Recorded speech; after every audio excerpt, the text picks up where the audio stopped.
Hi mga beshi! So ayun na nga, kasama ko ngayon yung tita ko. Papunta kami ngayon sa 510 Premium Auto Detailing. So, papa-PPF ko kasi at ceramic and mulch yung car ko. So, ayun. Later na lang. So, ayun guys, traffic ngayon.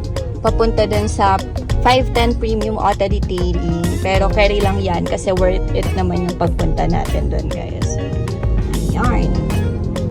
So, ayun na nga mga beshi, after ng ilang oras na biyahe natin dahil naabutan tayo ng traffic, nandito na tayo sa 510 Premium Auto Detailing Shop.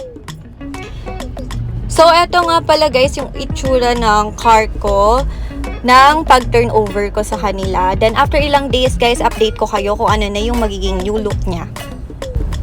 Then, eto naman guys, yung pinakita nila sa akin na samples ng mugs nila. Sobrang daming maganda guys, kaya hindi ko talaga alam kung alin yung pipiliin ko dito. Ayan, nakikita nyo naman. And alam nyo guys, sobrang ganda din ng quality ng mugs nila dito guys. Kaya guys, kung naghahanap kayo ng ipapalit nyo sa mugs nyo, wag na kayong magdalawang isip pa. Dito na kayo pumunta sa 510 Premium Auto Detailing. Marami silang branches guys. And also sa RF Wheels, Cainta branch. Go na guys! Ito nga pala guys yung Facebook pages nila. Don't forget guys to visit, like, and follow their Facebook pages. Thank you so much! Mwah!